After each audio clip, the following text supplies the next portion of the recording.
and welcome back to Between Sermons, where we are continuing the conversation from Sunday. And as always, you don't have to be a part of our church or have heard the Sunday message to get something out of this. Hopefully, we'll be able to add some value to your life in this conversation.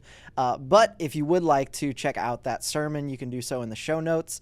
Because it was a good one, we are actually able to wrap up our favorite series of the year at our church called At the Movies, where we get to take some biblical principles from some of Hollywood's big hits. And today, though, my guest is my best friend. Aww. Hi. Yeah, and we're going to be talking about how to be a great friend because our movie on Sunday was Puss in Boots: The Last Wish, which I think a lot of people didn't watch because I never thought that the third movie in a spin-off that had 3 movies would be worth watching. Yeah. Actually, we didn't watch it for the longest time. No, and our kids kept saying that we had to. Our oldest son, Jaden, he's the first one that watched it. And he kept saying, we have to watch it, guys. You have to watch it. It's amazing. And we kept just like, maybe later. Yeah. But no, it is his favorite movie of all time. And it's definitely in our family's like top movie of the year. Like it was so much fun. And honestly, I would enjoy it even without kids. It genuinely it was a very well done movie. The pacing was great. The comedy was it was hilarious. It was great lessons. Like there was never a moment where I was like, meh. Like I was laughing through the whole thing. Yeah, and give me anything there's Spanglish and I'm in it. Yeah, you're like all for I the love Spanglish. it. Perrito. So before we jump into kind of talking about being a great friend, we got to figure something out because you and I, we love movies. It's been a major part of our lives. You know, I think we mentioned on the podcast the time that I snuck a full pizza into the movies with you. We sat there eating, what was it, Domino's? It looked romantic, it was beautiful. But it wasn't. It was awesome. But there is a controversy in the McQuay household, and we're going to use the podcast and the public space to air our dirty laundry. So our first date is in question. I, from day one, have said that our first date was a trip to the movies. We were in Mexico, and we went to the movies together. You always say that our first date was like a few days later when we went to Sanborn's for enchiladas, right? In Mexico, 'cause that's the only thing you do at Sanborn's is you get enchiladas. Enchiladas, we says the Sanborns. There you go. If you know, you know. Yeah. So where's the controversy here? How come you're wrong and I'm right? Well, you're wrong because that day, it was supposed to be a bunch of people going to the movies. You didn't ask me to go to the movies with you. We had come up with a whole group to say we're going to the movies. All of a sudden, everybody bailed out, and it was just the 2 of us that were still there saying, okay, are we going to the movies or not? And we decided the 2 of us would go to the movies together. Yeah, but you didn't invite me out. Like, you didn't ask me out to go to the movies with you. It was like all of these people are going to go to the movies. Let's all go to the movies. And then all of a sudden, people started dropping. Okay, so a couple, we ended up couple going of details. to the movies, but it wasn't that first date. Oh, it was absolutely first date. Couple Absolutely of details not. that you're skipping out on. First of all, maybe those friends were just being great friends, and they were like, Brent and Sol need, this connection moment. So we're gonna choose not to go to the movies so that they it was like that whole a bunch of people will be there, and then it's just the 2 of us. Come on, that's like a movie trope in itself. Yeah, but then that is not a first date, though. Okay. You asked me to go with you to the restaurant, and we actually set out to both of us do something. Okay. That's a date. We're gonna complicate it though. Okay, so this trip to the movies, did we hold hands? We did. Oh. Because you're opportunistic. I'm opportunistic. You took advantage of the fact that we were the 2 of us to hold my hand. Okay, so. But you did not ask me out. It just happened that we went out. So we went to a place where people commonly go for a first date. Yeah. We went there holding hands. Yeah. Just the 2 of us. I'm pretty sure we got food afterwards. We always get food no matter what we're doing. I don't remember that I'm part, pretty sure but we maybe. did. And this moment took place a few days after I told you that I liked you. Yeah. And that I would love to have an opportunity to date you. Yeah. How is that not a date? How is that not the first date? Because you didn't ask me out. You ask people out on a date. Hey, when something just randomly happens, it's not a date. Okay. It just happened. But people should... Right? See, like, even people in the back are no, nodding with me. Our producer doesn't know what she's talking about. No...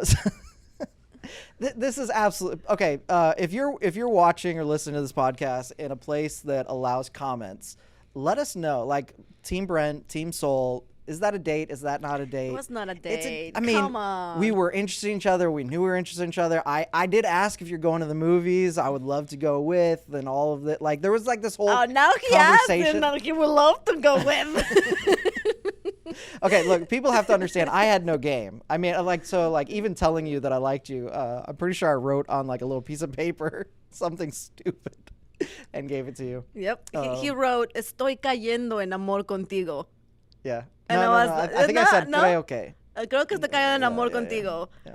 And I was like, that's not how you say it. However, you got the point. I understand what you're trying to say. You got the idea. See, that's all that matters is you get the idea. And so two people, after having a whole conversation, that was a whole another story we could tell sometime too, after, giving you this horribly written note because I'm an immature kid that doesn't know how to talk to people. We go out and doesn't speak Spanish very well. Google failed me, apparently. So we like have this long conversation, and Sol totally gives me the "let's just be friends" speech for like an hour. She was just dragging me through the dirt with this "let's just be friends," and then she finishes it and says, "So I think I like you too. So let's see where this goes." I was very confused. It was literally an hour-long "let's just be friends" conversation that was ended with, "Yeah, let's do this thing." I don't know what happened there. And then a few days later, we went on our first date to the movies. Just the two of us. We held hands. We talked. We had a great time. No. The movies are special to us. The movies are special to us, but not because of our first date that was not at the movies. All right, we're gonna finally have definitive proof. There's 3 people in the room with us right now. Show of hands. First date at the movies or no? Yes. I got one hand. Man, I'm losing. All right. Because it was not we have our to move first on date at the losing. movies. Y'all, you guys are the worst. I hate you all. I quit. All right. What are we supposed to be talking about? Movies. Puss in Boots. How to be a great friend, right? Yes. So in the movie, there's this kind of side character, the sidekick, Perrito, and they're just the best character ever. Like, they're hilarious. But what they really teach to the audience is what it looks like to be a great friend. And so I would love to kind of just talk with you some of the practical. We got to team teach this on Sunday. So, but I sometimes, in 35 minutes in the sermon, you kind of can't say everything you wish you could say. And so we kind of set it up with this premise that, show me your friends, I'll show you your future. It's this kind of overused quote probably, but there's a lot of accuracy to it. There's a lot of truth in, man, who you surround yourself with really has a bigger impact on the kind of life you're going to live than you expect. And so we need to make sure that we surround ourselves with great people, great friends. But golden rule, do unto others as you'd have them do unto you. So instead of just focusing on finding a great friend, we spent our time on Sunday talking about how to be a great friend. Right. And I do want to go a little bit deeper into that, but I do feel like maybe we could give an opportunity for somebody that's like, man, love the concept, love the idea. Yes, I'm the best friend somebody could possibly have. You're lucky to have me. You're lucky to have me. The problem is nobody has me. Like, I don't have anybody that I can be the great friend to, and I don't have anybody that is the great friend to me. Life is lonely for us introverts that haven't yet been adopted by an extrovert, as they say. So, Sol, what kind of advice do you have to somebody that's like, I'm struggling finding a friend, let alone a great friend? What do you do? Yeah, I think that's very deep to my heart, because if you don't know, I was born and raised in Mexico. Mm-hmm. And after 22 years living in there, I moved to the States where I knew nobody. You knew me. Except for my husband. Yeah. Like, I had no friends. I had no ties. I had no past here. I had nothing.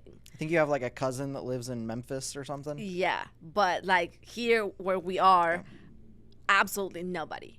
So I quickly connected with your friends and they were fantastic. But it was relationships that you have built, not relationships that I had built. Right. It was one of those that, well, you're Brent's wife, so you're welcome kind of thing, which I'm very grateful for. But I think that for me, what really made a difference in how I connected with people was when I started being a part of a community. Yeah. Once I started, and for us, that is here at church, yep. Right? So I was starting to serve in a team. I started connecting with people in that team, and starting to get to know them, and started to talk to them about life and about just randomness. And it was part of being in that community, in that team, that started bringing people into my life where I could see, okay, I can connect with you. Like, I feel at ease with you. Like, it's easy to talk to you, stuff like that. Yeah. That I started creating my own friendships because I came here with nothing. Like, I started from nothing. So I think that that's the first thing that you need to do. Like, if you don't have good friendships, you need to figure out where you're connecting. Are you connecting in any type of community? Like, are you really trying to, talk to people at work? Or you're just going to your cubicle and doing your 9 to 5 and leaving, like, are you giving people that opportunity to see if they could be a good friend? Right. Are you talking to your neighbors? Like, or you just drive home and lock yourself in the house and don't open the door until the next day? Yeah. Are you in a church? That's our setting and I do believe that we all need Christian friends. Yeah, we need friends everywhere, but I do believe that our greatest friends should be Christian because you want people that can uplift you and can bless you and can give you good advice, solid advice that is only found in the Bible. Yeah, I think that everybody can give you advice, but the advice that is going to build you up, it's always found in the Word of God. Yeah, and when you're going through the worst possible situation, you want to know that your friend is going to be praying for you, is going to be talking to God on your behalf, is going to be, giving you scriptures of encouragement. Like, it may sound controversial, but absolutely, I think that if you're a believer, your best friend, your greatest friend should be a Christian as well. Yeah. Yes, you should be friends with non-believers because, they need to know Jesus too. And maybe it's through their friendship with you that they're going to meet him. Play nice and be friends with your neighbors and your coworkers and everybody. Yeah, we're supposed to be the light of the world, right? Exactly. And you're not going to be the light when it's already lit. Like, you need to be a light when there's darkness. So you need to have friendships and relationships that are not necessarily 100%. Just Christian. And it's probably true that too many Christians, like, they come home and they just go into their house and they lock the door and, the light just stays on in the home. Yeah. Or they go into work and it's just they stay off to themselves. Yeah. We do need to be interacting with the people around us. But controversial or not, the reality is, as a believer, the greatest friendship that you have should be with a fellow believer. Yeah. Because there's a lot of things we're going to talk about. And you can find that at work, and you can find that in your neighborhood. And doesn't mean you have to go to the same church. Right. Right. So and with all of this, I know that that's difficult as an introvert. Yeah. Right. Like the joke about being adopted by an extrovert. Putting yourself out there. Like it's a joke, but the funniest jokes are true, and it really is one of those where, like, I'm the kind of guy that I could sit at like, I'll go to conferences and stuff, and like it's like, all right, everybody grab their lunch and go meet some people, and I just wait for somebody to come meet me. Like, it's just the reality. Like, I'm not initiating this. I'll talk to you, like, I'm gonna be friendly and all that, but like, I'm just gonna sit here until somebody says, hey, who are you and where are you from? And so for somebody, like, how do you find great friends or community within the church? I think that you need to start serving. Yeah. I think that you need to just be a part of a team. In wherever area you enjoy, try to be a part of a team. Because sometimes, especially if you are an introvert, like, you might not want to go and just stay in the lobby and talk to people and, like, let's have coffee after service. Like, that might not be your thing. For a lot of us, that sounds great. That sounds horrible. But for some other people, it's not as easy. It's not as black and white. So if you are serving on a team, then you're going to be with other people that enjoy the same thing that you enjoy. Yep. Like, if you are a techie and, like, you are working with the computers, with the lights, with the cameras, then there's a communality that can initiate that relationship. Yep. And then from there you can figure out, like, is this a person that I connect at a deeper level? You know, like, is that somebody that I actually feel like I can be open and honest, and you know, that I feel like they have my back. And I think everything starts when you are a part of a team, where you even have a leader that can check on you and see, hey, how you're doing, how are things going. Like, you start there, where people are coming to you and saying, how you doing? What's your name? What do you enjoy doing? You know, I think that's how you start. But I think that also you need to be open.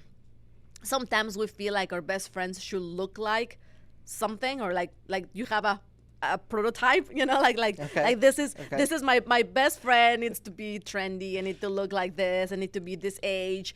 And you never know who God could send, and you can find that great friend that it looks completely different than what you thought that it was going to be. Yeah.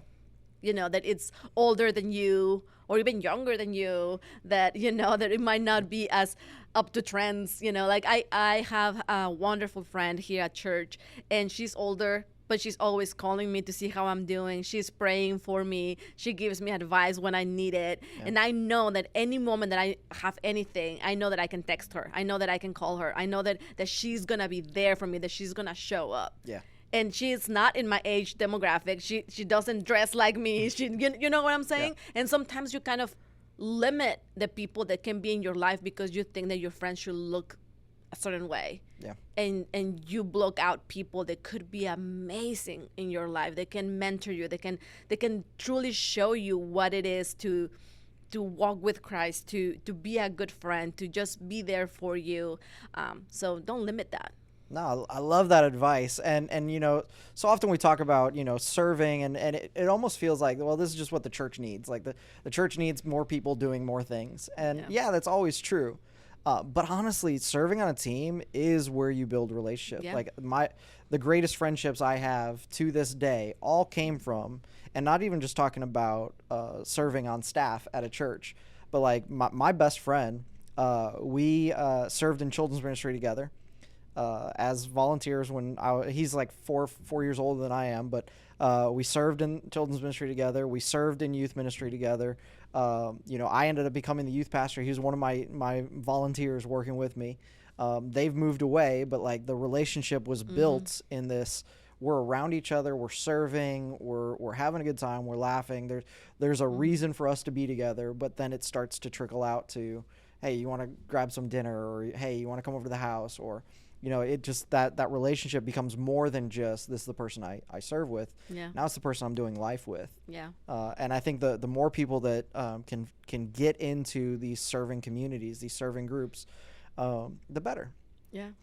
For them, right? Yeah. That's community. That's where relationships are built, and you're already starting on. You have common interests. So like if you're singing on the worship team, you're around other musicians and singers. And so you've already got this like, well, we like the same thing. Yep. And so it's, I don't know. I think it's neat how that can happen. Another place within the church is within the small group system. Yep, I was about to say that. You know, so like for us here at CLC, that's life groups, but I would say the majority of churches across the country have some form of small group. And I think that within that, like we've got some great friends now because we created a group for parents and their kids to come over to our house, and we didn't put any limitations on it. It was like whoever wanted to come could come, and literally people showed up to our house that like we had never seen before, didn't know their names, and it was just like, this is weird at first, but you go a few months and all of a sudden it's like, man, I love these people, and they're genuine friends. And you know, we've got yesterday we had a text message thread going with people that are in our life group, people that used to be in our life group, but there's still this community built around it, and we're cracking jokes and just doing stupid stuff because we're friends. Yeah, and you get to be a part of each other's lives, you know, like you celebrate when their kids are doing something great, or when their kids are struggling, you are there to pray for them. And I think that is the community that you need, like somebody that can be there for you, but you also can be there for them. Yeah. And I think that's something that is very important, is to be open. To be open to those invitations. You know, if you really want to try to find friendships, you cannot say no to every invitation. Right. You know, because I have heard and seen so many people say, but I'm lonely. And people invite you over for lunch and you're like, nah. You know? I'm busy that day. and somebody's saying, hey, will you there's a bunch of us that are going to go here or there. And you're like, no, thank you. Or like, we're having a birthday party and you're like, I'm not going. And then you complain about being lonely, right? So like, I think that if you really want to try to find friendships, you have to be open to go out and to be in uncomfortable positions, because you might not be the one that wants to just go and talk to everybody, but you have to be open for that so that you can then see, is this a person that I can see in my life for the long run? And you're not gonna know that or get there even if every single time is a no. For sure. And so, ultimately, if we boil this down, we're saying best place to find friends if you're lonely, if you don't have friends, is church. But don't think that just showing up on a Sunday is what's going to develop the friendships. Right. Like, you're not going to meet your best. Well, I shouldn't say you're not, because I've actually heard some stories where it does happen. But like after worship, we say, hey, say hi to a couple of people. You're probably not going to make your best friend in that 30 seconds of awkward highs and fist bumps and all that stuff. But I actually have heard a few stories of somebody that realized that they were neighbors or they went to the same school, and all of a sudden they're great friends because they said hi to each other at church. But great friendships built at church, but when you get plugged in, not just when you show up to a service, but when you serve on a team or you get involved in a life group. It's when you actually go to, because depending on the size of the church, there's a lot of people there. You just kind of blend in. But in a small group, that's where you're known. That's when you have interaction, and that happens in a small group system or in a volunteer team. And I say that outside of the church is just being plugged into community. Like volunteer somewhere. Be a part of whatever is happening at your workspace. Say hello to your neighbors. Like, just make sure that you are being present in wherever community you have so that you can get to know people. No, I love it. I think this is some great advice for some lonely people, or some people that are like, I got friends, but they're not great friends, right? like the joke is that some of us are really good at making bad friends, and a lot of us, we're really good at having those superficial friends where it's like, well, these people are fun to be with, but they're not trustworthy. They're not, like, when I'm going through a bad time, I'm not going to them for help. But hey, we can go play basketball together, and we can go to the movies together, and we can laugh together. And I think that there's a difference, and I don't want to get in trouble with anybody, but I think that there's a difference between this might not be a great friend, or this is just plain bad friend. Ooh, yeah. Because I think that some people just want to be a part of a group, or they want to have friendships. So I know this person is not good. Oh yeah. But we're friends, and they call me friends, so I'm gonna stick with you, even though I know that every time that you show up, there's trouble. Right? Oh yeah. I've had some of those. Like the whole, I don't know who sings the song that I knew you were trouble when you walked in. Like something bad is gonna happen. Like, you just showed up, and it's just like, yep, something's gonna go down. If you have those type of people in your life, maybe you really need to reconsider. Might be better to say. Like, I'm not saying to just necessarily never talk to them again, but reconsider where your friendship really lies. Because I think that some people are just bad influences. There's friends that are just there to just have a good time and just like kind of superficial type of relationship, and there's great friends that really walk the journey with you. But I think that if you are only stuck with the people that only bring trouble, with the people that are always on something wrong, maybe you need to step back and think, this is what I want. This is the path that I want to take. This is the people that I really want to be, surrounded by and associated with, because it might not be. And sometimes it's better to step back and have a couple of weeks of loneliness while you find another friend than to stay in a relationship of friendship that could end up taking you in a place that you don't want to go. Absolutely. And I think that there's room for people talk about like the levels of friendship, like there's different tiers, and like what we're really going to hone in on today is that great friend, which would be kind of like that best friend category, or really just that person, gold star. Right. Yeah. And I don't think that means you can't be friendly with people, or that you can't have other friends. You should. Like, you absolutely can have friends that is like, look, this friend, we play video games together. Like, that's as far as it's ever going to go. Like, we I don't have one of those. You don't have one of those? No. What a lame.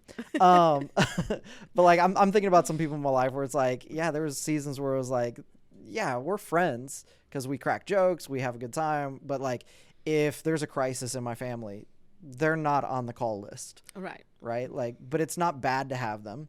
It's just good to know, like, okay, you don't share all of your deepest, darkest hurts and pains and secrets with everybody, right? Like, not even with everybody you call friend. Right.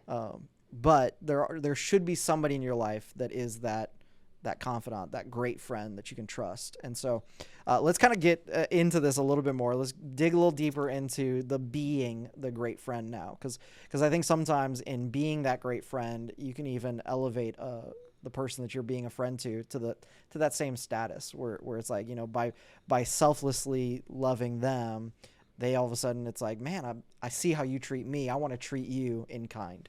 And so I think that really the secret for all of us is being a great friend. And luckily, Perrito has some great advice through Can you say it again? Perrito? Perrito. Is that too gringo for you? That was passable. Passable? Okay. Yeah. Mike could say it worse. So Perrito.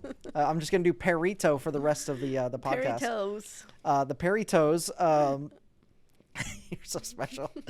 Oh man, doing a podcast with your best friend is a little tricky. So the first lesson that Perritos teaches us is that great friends are selfless, right? So we put the needs of others before our own. But in your experience, like, where's the limit on that? Because that can sound kind of dangerous. Like how far do you go with selflessness? Is there a point where all of a sudden it's like, I'm just being taken advantage of? Like, everybody's getting everything from me and I have nothing left. There's no me time anymore because it's always, you know, I'm about to do this thing and then somebody calls me and they need help. And so I drop it and I go and help. And I do that every single time. Like, where's the limit? Like, what does that look like? I think that selflessness doesn't mean that you risk your own health or your own life. You know, I think that it is when you really do something with your full heart, not expecting anything in return. Yeah. That's what it means for me personally.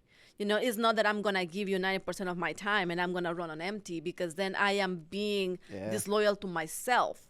I think that I need to care for me as well. Yeah. Because that is biblical. Like, people had a Sabbath for a reason, you know, like you need to replenish, you need to recharge. I think that you need to take care of you. You have to have your me time. You have to have whatever it is that you enjoy doing to replenish. But I think that there's so many people that are doing something for others to see what they can get. Yeah. So they give to get.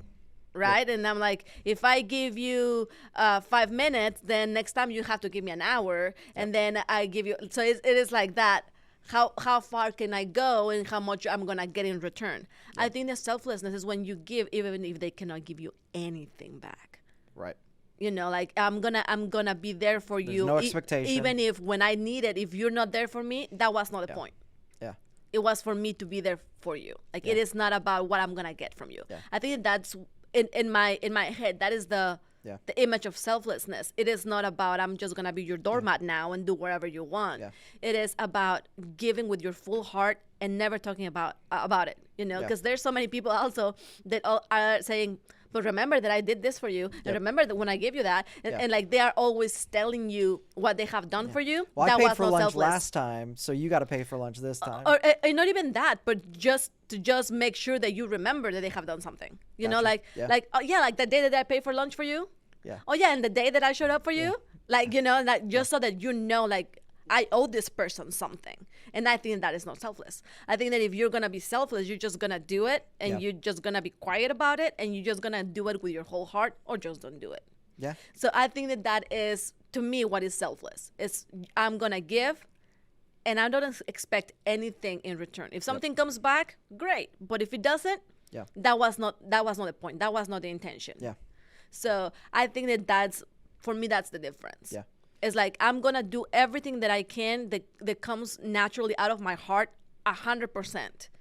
And I am not going to bring it back. I am not going to hold it over your head. I am not going to see now, what are you going to do for me now? It has always been because I love you, I'm going to do this. Right. No questions asked, nothing in return. I don't need anything. I am doing it because that's what I'm supposed to do. Yeah. I think the only thing I would add to that is boundaries are a good thing. Yeah. And like if I've got a friend that's needing help, but my family needs something right now, I'm not going to sacrifice my family for the friend. Now, there may be moments where it's like, okay, you know, the kids wanted to do this thing. Hey guys, I really need to help out a friend that's in a really bad place, so we're going to do that thing another time. That's totally acceptable. But I've seen some people who really like neglect family because they're trying to be a good friend. And it's like, man, at some point, like you've got to, like, your priority is family. And so I think that setting up these boundaries, and like one of the boundaries that I talk about sometimes, I think I even mentioned it to you yesterday, but generosity is great, but not without wisdom. Mm-hmm. Like, yes, we want to be generous, but we also have to use wisdom.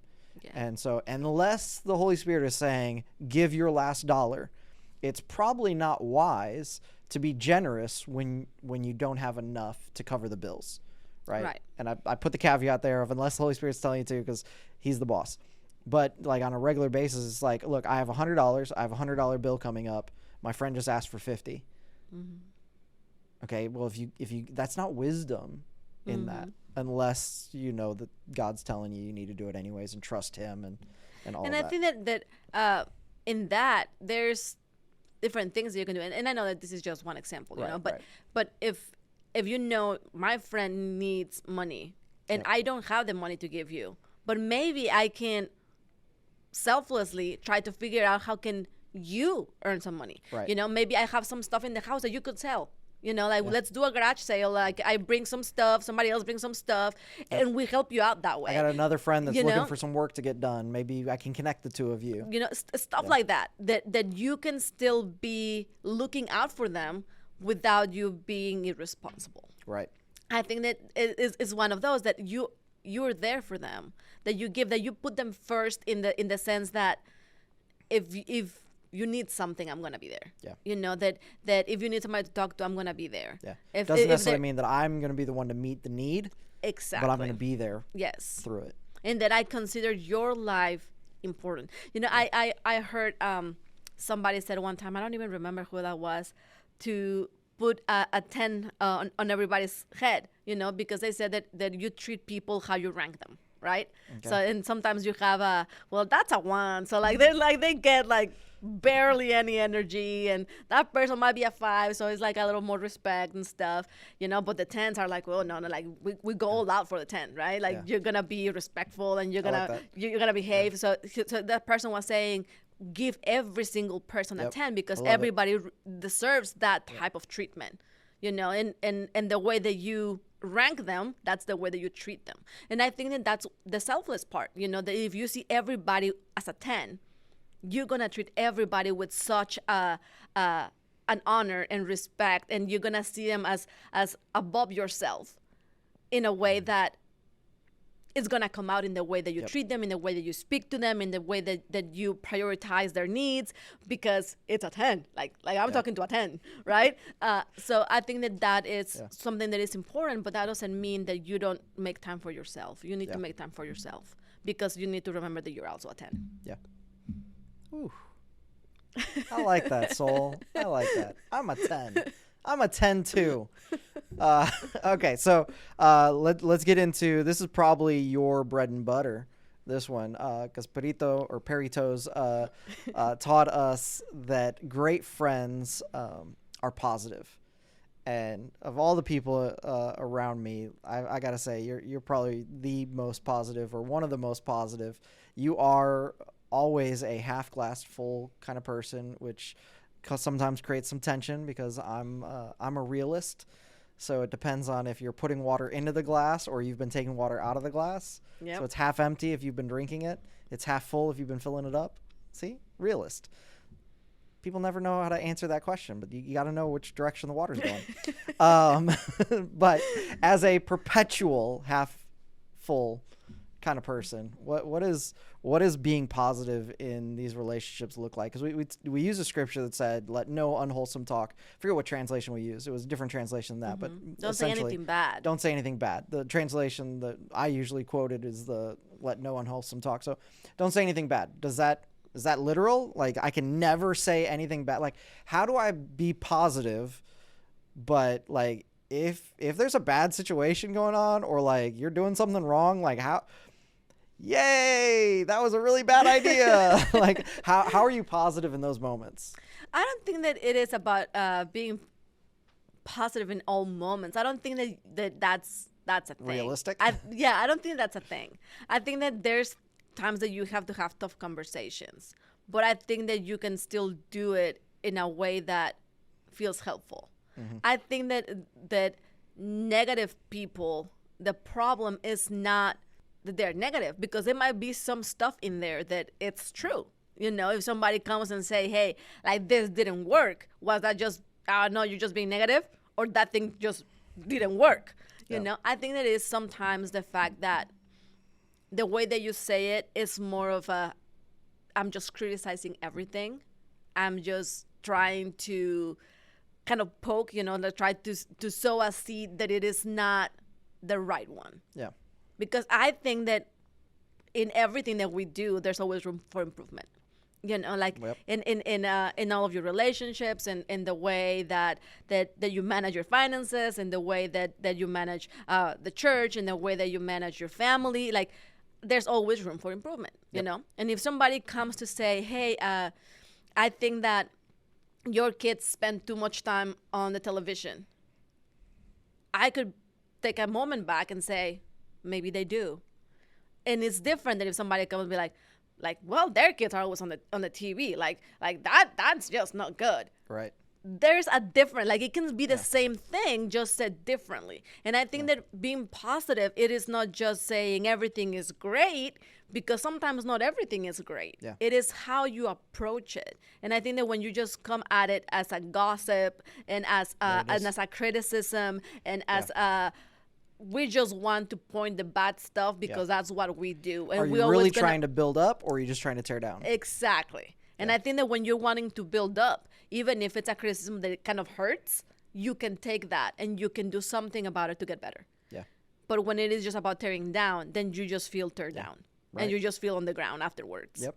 Which is why you always say you're bringing the soul down. You bring the soul down, because I think that there's just times that's the intention. Yeah. Like I know a lot of people that it doesn't matter what idea you put on the table, there's something gonna be wrong about it. Yep.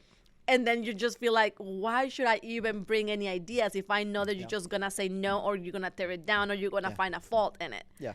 And that is the kind of person that you don't want to be. Yeah. Like when people don't even want to say anything because I just know that you're going to hate it. I just know that you're going to find something. I just know that if it wasn't your idea, then it is garbage. You know, and like, but if it's my idea, it's great. Like I was so smart. Like I was so smart. You know, but if it was your idea, it's like trash. Yeah. Like seriously, who chose that? That's trash. You know, and that's the kind of people you don't want to be. Yeah. You don't want to be that negative, that voice that is always condemning. Yeah. You want to be somebody that can uplift, that can bring criticism, that is constructive. Right. That can bring direction, that it will help you be better. Yeah. You know, it is not just about saying yay to everything. It is about how you say things and what is the heart behind it. Yeah. We've got this principle in leadership that you don't just bring problems, you bring solutions. Right. And so I think that's part of like that positive spin to things is like when you're noticing something in a friend and you're like, hey, that's not good, but I know you've got this. Like, I believe in you. I know Right. that you can do it. Like, I'm going to be positive even in the criticism. Right. Because, like, I want to bring life to you. So it's like, man, that was a really bad choice you made. But, like, I get it. Like, you were stressed out. It was whatever.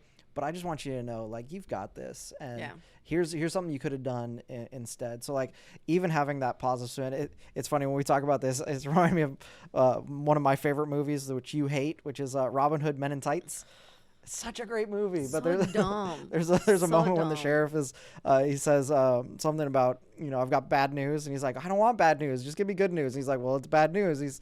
He basically have this whole conversation. He's like, well, tell me the bad news, but in a good way. And so the guy just starts laughing, and he's basically saying like horrible things, but with a smile on his face. And he's like, this is horrible. Like, so that's not the image that we should have. And that's just for anybody that enjoys Robin Hood Men in Tights. And I love the face you're making right now because you hate it.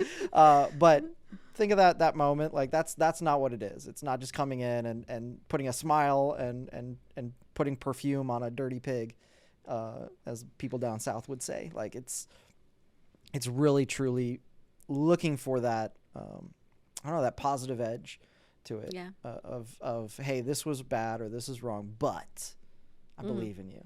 Like, when you can do that. Yeah, good. I love the phrase, and I try to do that as much as I can when I talk to people. The whole next time.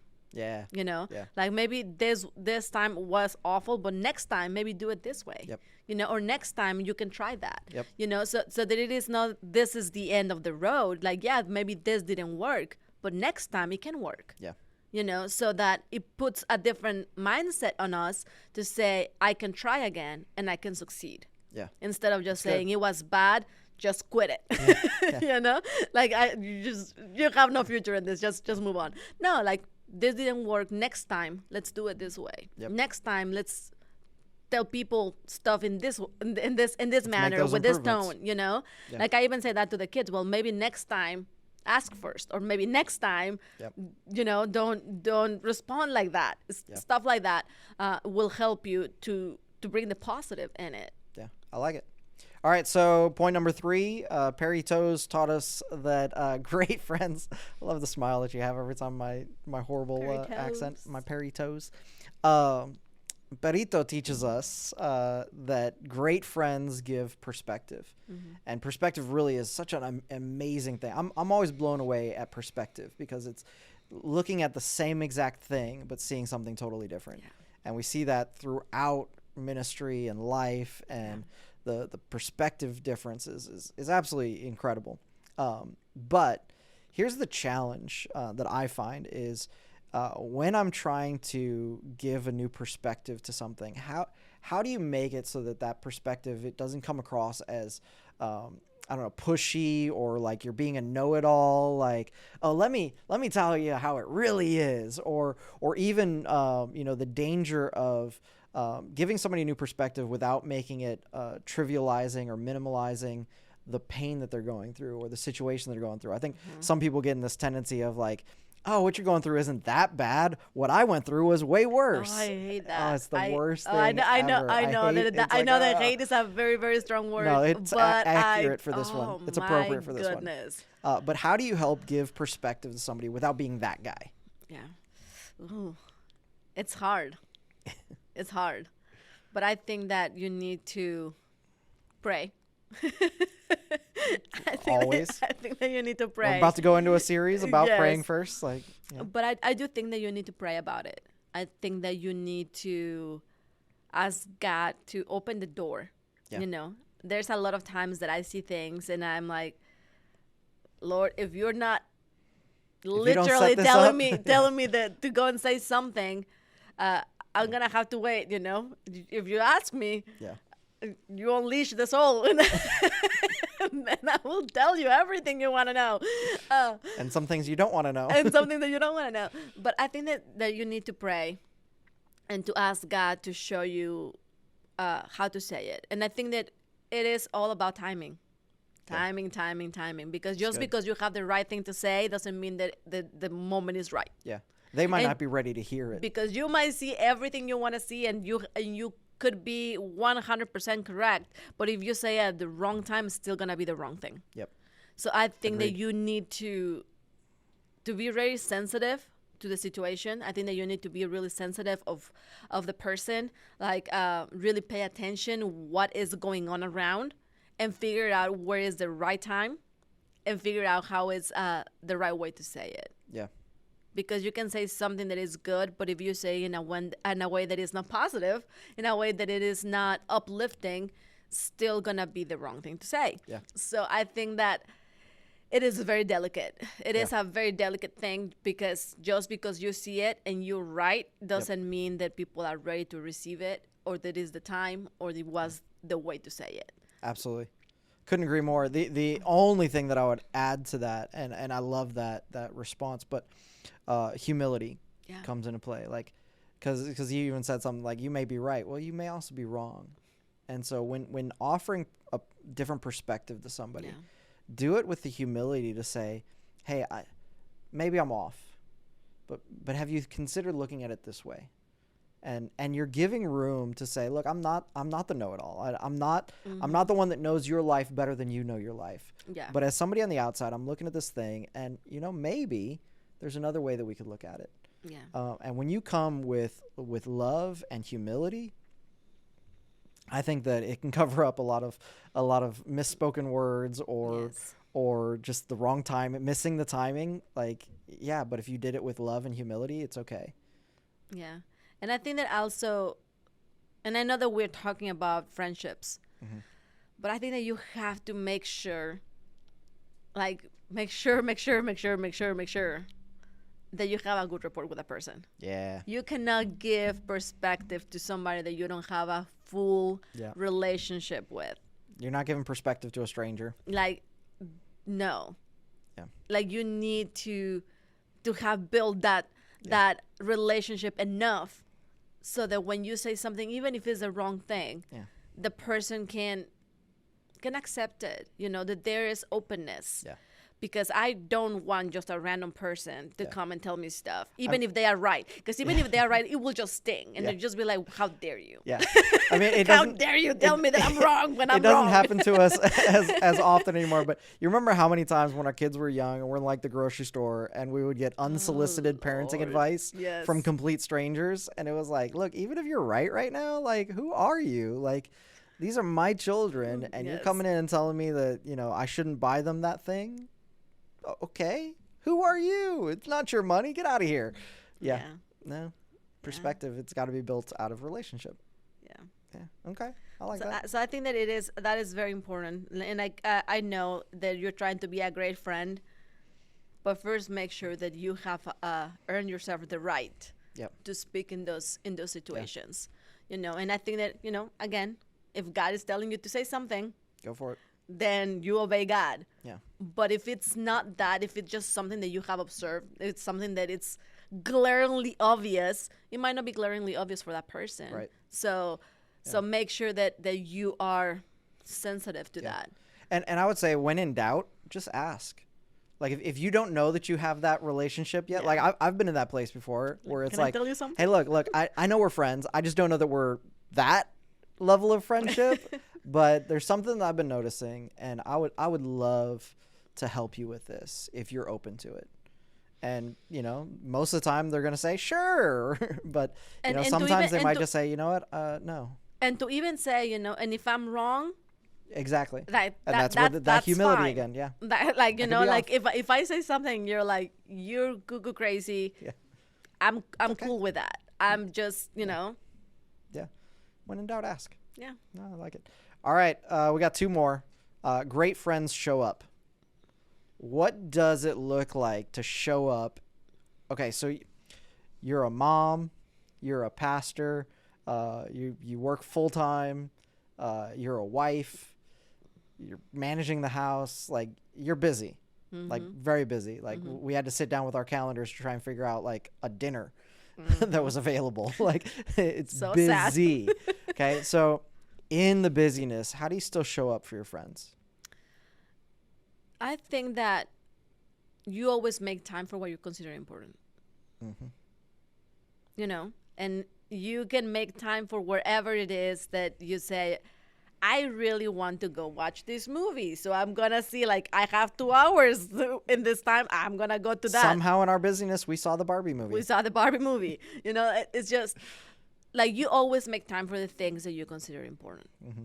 So if you really consider your friendships important. Just for clarity, I don't find the Barbie movie important, but my daughter is important. So we found time for the Barbie movie. But he's Knuff. For Kelsey. I am Knuff. You are Knuff. I am Knuff. So, but I think that you need to make time for your friends as well. Yeah. You know, and that doesn't mean that you're there all the time, or that every time is a time that is possible for you to be there. Right. But that when you are, you show up. Yeah. And sometimes that is a text message. Yeah. You know, I have a friend right now who's going through a lot of stuff, and we keep saying we're going to get together for coffee, and then something happens in her life, or something is just super busy in mine.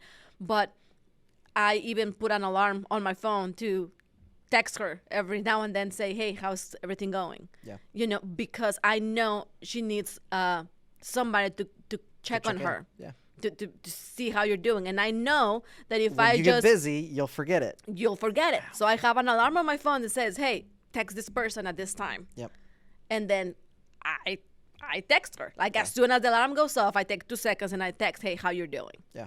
You know, because sometimes you cannot be there because of your schedule or because of their schedule. Yep. So I know you're going through something rough and that you need somebody to talk to. So as much as I can, I'm going to be checking on you. Yeah. How you're doing. So sometimes it's being there in person. Sometimes it's there with a text message. Sometimes it's there with a phone call. Wherever it is that you can do that. Yeah.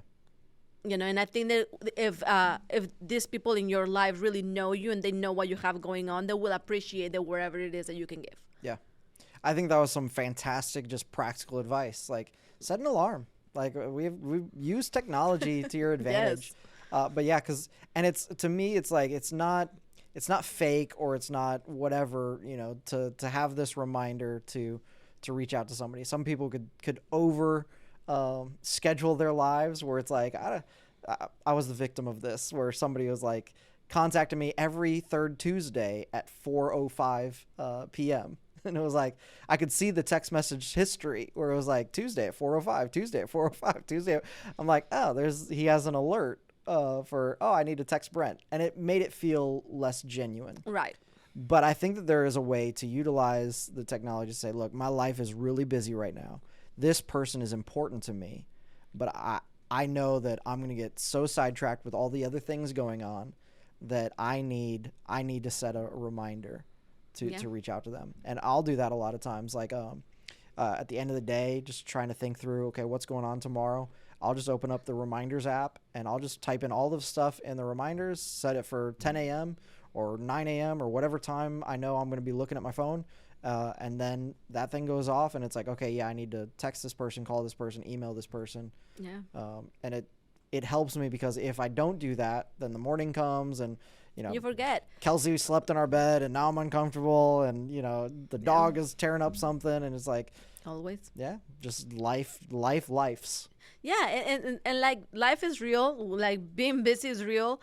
I have been, trying to call my dad more often, and there's times that I'm like, oh, I didn't call him like in a week and a half. Like, what is happening? Yep. And it is not that he's not important, but sometimes you just get busy and you just don't do it. So I have to schedule times with my dad where I'm like, okay, what are you gonna be doing on Thursday? Are you gonna be at home? Okay, on Thursday at 10 a.m. And like, I have to write it down because I know that if I don't have it scheduled, it's not gonna happen. Sadly, that's where we are right now in our lives. But if the squeaky wheel gets the grease, so but if that's your reality, then schedule things. Yeah. You know, but show up for the people that you consider important. Yeah. Like, whatever it is that looks like. You know, if you have more time, maybe you can go out with them, or you can, you know, I don't know, do whatever it is that you can do. And of course, there are going to be things that you're not planning for, and then they happen, and that they require somebody right there in that specific moment. Mm-hmm. Then that's a different thing. Yeah. You know, but I think that in the ongoing care, that's what you need to do wherever you need to do, so to make sure that those relationships stay good. Yeah. But something that I mentioned yesterday is that the fact that you have to be paying attention to your friends, because sometimes you don't know that you need to show up because you have no idea what's happening in their lives. That's good. And that goes with everything. Like, it can be that they are not talking as much as they used to, you know, and just all of a sudden you see them and they're always quiet, and it's like, but they never stopped talking before, and now they've been just super quiet. Something's up. Yep. Right? Or maybe they are not as perky and as funny as they usually are. They're a little more serious. Maybe something is going up. Yep. You know, maybe they're not as driven. Like, they always got here first, and they were always the ones that were like, let's do this. And now all of a sudden they're quiet and they're arriving late. Like, pay attention to things. Yeah. Because if they are not saying something, there's going to be signs that they need somebody to show up. Yep. So pay attention. Don't just be consuming in the busyness of life, but slow down enough to pay attention to the people that you consider important, and see how they're doing. Are they okay? You know, are they happy? Is something going on? Yep. I have this with my son Jaden, and he's kind of like oh, mom, please stop it. But because he has a very like sad resting face. And I am always like, I am always nervous that he's not right. Is he okay? Are you okay? And I'm like, are you okay? He's like, yeah. I'm like, are you sure? He's like, yeah. Then why are you sad? He's like, I'm not sad. This is my face. You know? And you would think you would learn. I mean, he's 13 years old. Like, this has been going on for a while. But you need to just make sure that you are paying attention to little, like, nonverbal clues. Because not everybody will say everything. Even if you are really close. There's some people that I just, like me personally, I don't necessarily go out telling everybody all of my woos. I like to be the positive, bubbly, let's just have fun type of person. But there's times that if you look deep down and you're like, something's up, right? So you need those people that can see that and can pull it out of you and be like, are you okay? Yeah. Like, are you like really okay? Don't give me the cool answer. Like, give me the real answer. Yeah. I like it. All right, last one, and then we're closing. Great friends are trustworthy. And really this point was, it's almost like the culmination of all of it. Like, when you do all these other things, you're a trustworthy friend. Yeah. And we really honed in on, you know, when you truly love people. Mm-hmm. Right? When it's not just, you know, manipulation or I need a great friend, so I'm going to do these things so that I can get something in return. No. It's just, I love this person. Yeah. And because I love this person, I would never do anything to break their trust. Yeah. But what happens when somebody does? That's kind of what I wanted to dig a little bit deeper in. What do you do when trust has been broken? Especially if you're the person that broke trust. It's like, They asked me to do this thing. I told them I would do it. I didn't do it. They told me this thing in confidence. I didn't realize I overshared about that to this other person, and now it's like I can't be trusted with these. Yeah, exactly. And it's a bad place to be, but it's a place where you can be intentionally, but it's also a place I think you can be kind of unintentionally, where it's like, man, I didn't realize. Like, I had somebody ask me to pray about something one time. And I was like, man, absolutely, I'll be praying. And then I shared that prayer request with somebody else, not thinking that this was gossip or whatever. It was just like, man, this is a serious situation. I think more people need to be praying about it and caring for this person. But I didn't have permission to tell this third party. And it's like, oh, I broke trust. Like, what do you do to rebuild it? Humble yourself. Yeah. You know, it's humble pie. Yeah, you have to humble yourself. I screwed up. You have to own up to your mistakes. Yep. You have to go back and say sorry.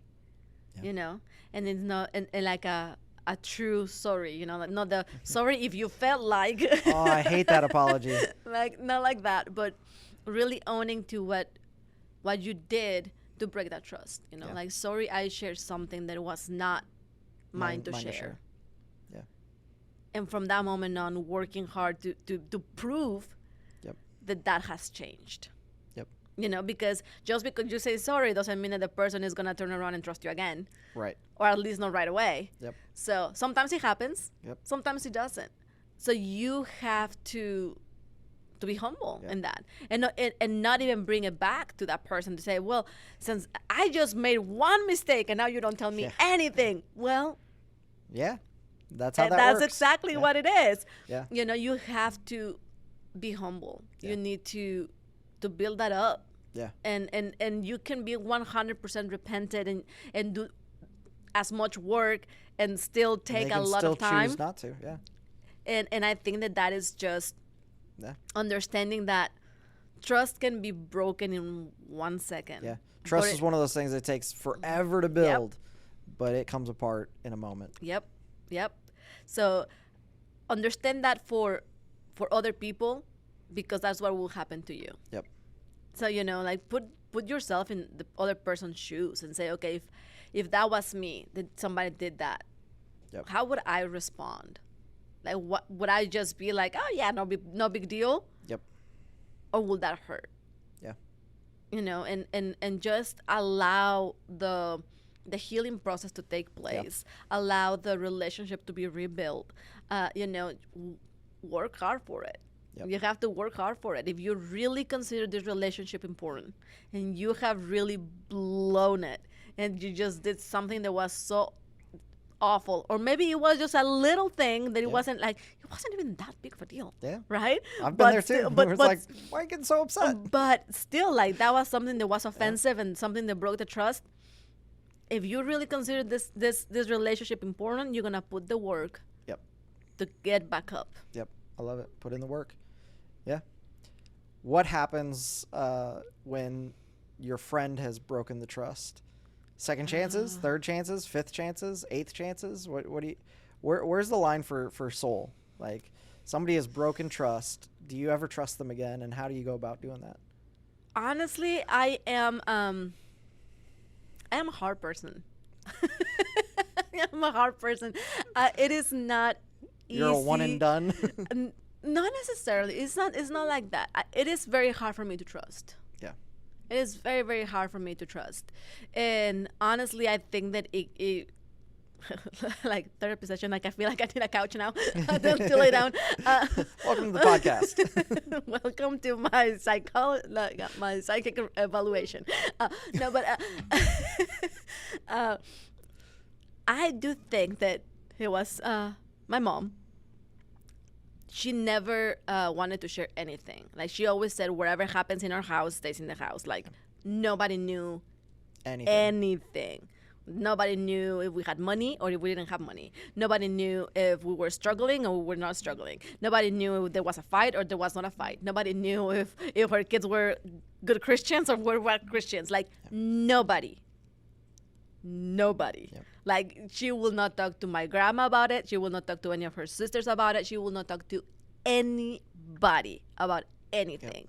So I grew up with that mentality that you don't share anything. Yeah. Like, whatever happens in the four walls of my house, stay in the four walls of my house. I remember our first year of marriage. It was like, we had some financial trouble, and I asked my dad for help, and you're like, you're telling him? And I was like, he can do something to help. Yeah, like I remember Brent would go out and be like, yeah, these shoes, they were like $20. I'm like, why are you saying how much you pay for the shoes? Like, it was one of those like things. I got them on a great sale. Like, it was one of those things that I grew up with that privacy. we don't tell anybody about anything. Everything's private, yeah. So for me to open up about anything, it's really hard. Yeah. So for me to have that trust broken, it kind of validates what I grew up with. Yeah. And I am not thinking that I grew up with something that was healthy. No, but I don't think that it was hard healthy. to open up, to allow somebody that level of trust, and then they break it. Yes. Honestly, it is almost more detrimental to the relationship than somebody that trusts easily. Right.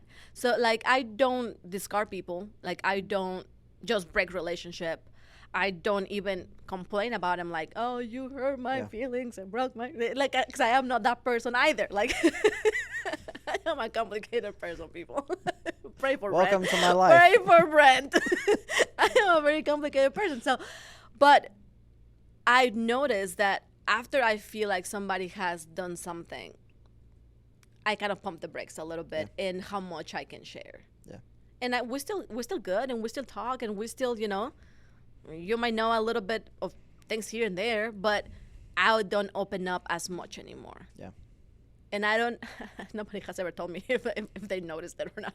But, like, I still, like, we will still go out. We will still have fun. We will still go for coffee. But I'm not going to tell you what happened to my kid. Yeah.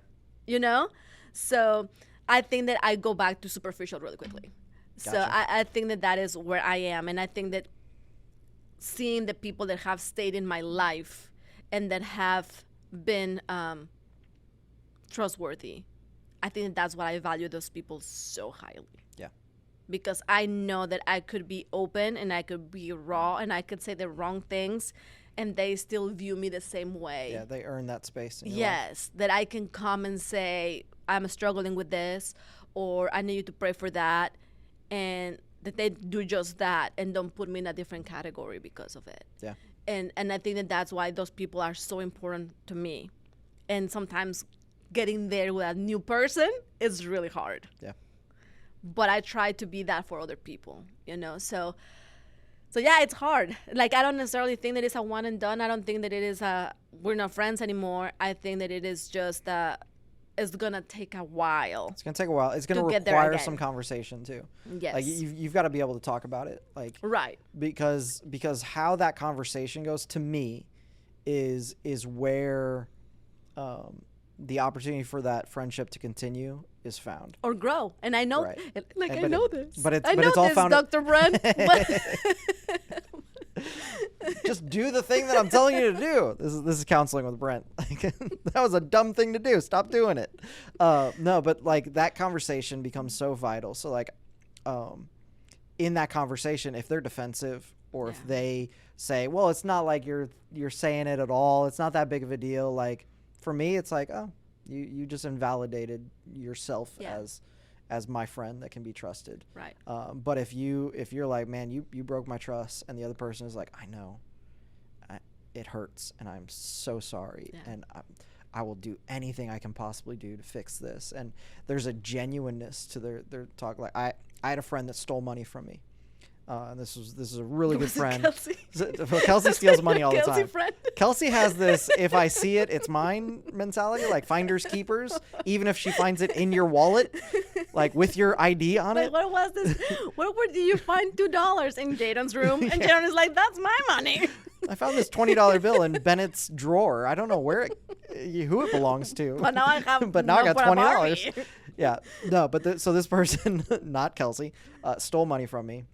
We had a conversation, and like it was one of those where like they were embarrassed by it, like they were in a hard place, and it was like, man, I wish you knew that if you had just come to me and asked for it, I would have given it to you. Yeah. And like they recognized that, and we're still friends today because we were able to talk through it.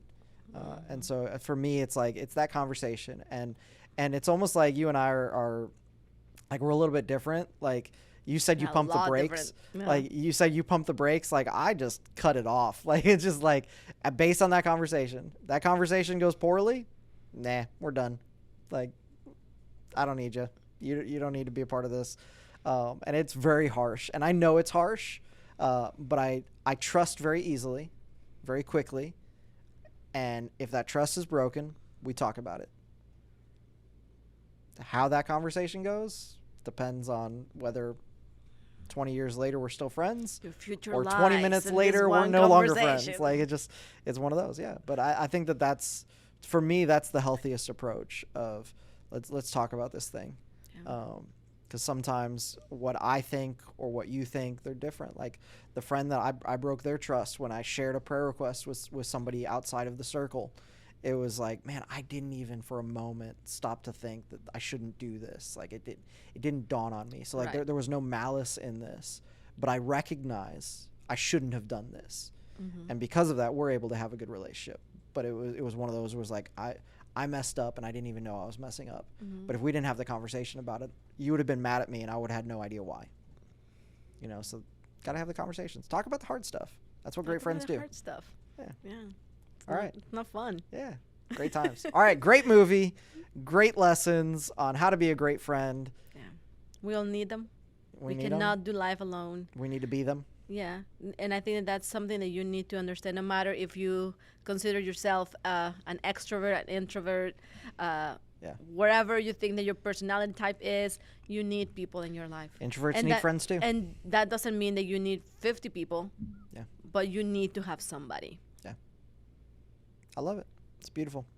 All right, next week we get to start talking about prayer. I mean, this is about as big of a shift as you can possibly make, looking at movie clips and talking about, Top Gun and Puss in Boots and all this stuff. And now we're going to talk about prayer for the next few weeks. Yeah. Hey, if you need relationship and friendship with people, how much more you need relationship and friendship with God? I love it. Don't start stealing my sermon notes for week 1 though. Ooh. Dun dun dun. Dun, dun. All right, but we're gonna have a good time with that one. Thanks so much for hanging out with us. We'll see you next time on Between Sermons.